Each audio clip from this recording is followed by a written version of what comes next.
we can find the area under the curve by using integration.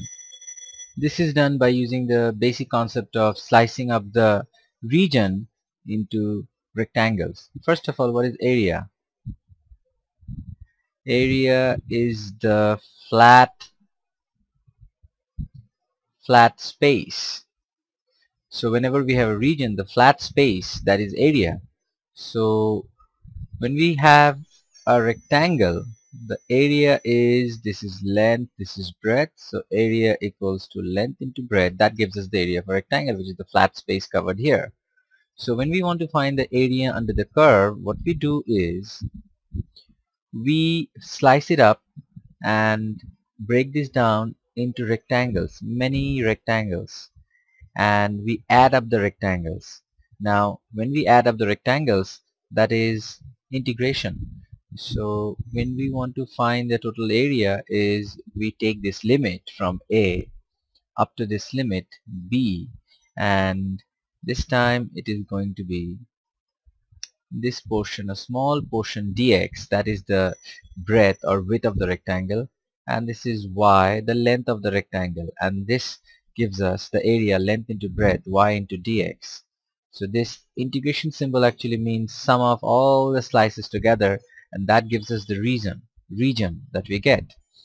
uh, it's like this. So we have this region and we slice it up, and one region over here, it looks like very small portion here, and if we zoom here we will see that this is dx, the rectangle, a very small amount of x, we call it dx. And so when we finally go there, we see that it's a rectangle, and the rectangle over here can be found by y into dx. That area will give us the rectangle area. So area is nothing but the sum of all the slices of rectangles that we get. So area under the curve is found by integration, limit, starting point and ending point, y dx. Volume, on the other hand, represents solid space. So volume is space occupied by a solid object. For example, when we have a cylinder, so the space occupied by a solid object, so it's going to be, this is the height and this is the radius of the cylinder, and the volume of the cylinder is going to be pi r square h. So volume is space occupied by a solid object.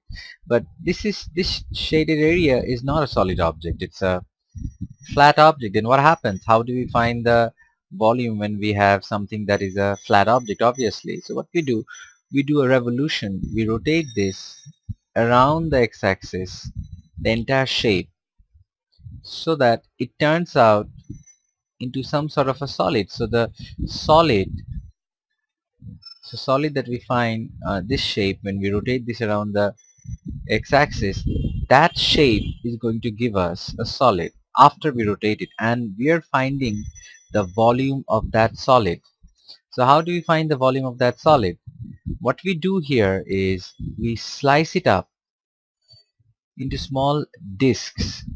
So that's what we do. So what we do, we slice it up into small discs like this, and we take many discs from here and we add up the slices just like we add up the areas. We add up the slices, and the slices are, if we add up the slices, it's pi r square. Now the radius is y, this is the radius, so y square, and dx is a small portion of the disk.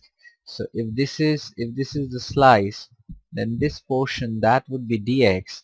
So this would be pi y square dx, and the limit would be starting from a to b. So it could be shown here in, so if this is the region, and if we rotate it, it becomes a solid, like that. And then when we want to find the volume of this solid, we break it down into small slices. So one slice is like a disc, and when we take this particular disc, this is the height of the cylinder, and we finally, when we want to find this, what we do is find pi y squared dx. So that is going to give the volume of the cylindrical shape that we have over here.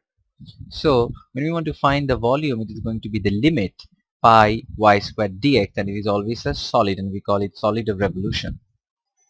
Now if you have a region like this, which is a bit more complicated, we have a line here and we have a curve here, and the region that we want to rotate is this one. So what would this look like?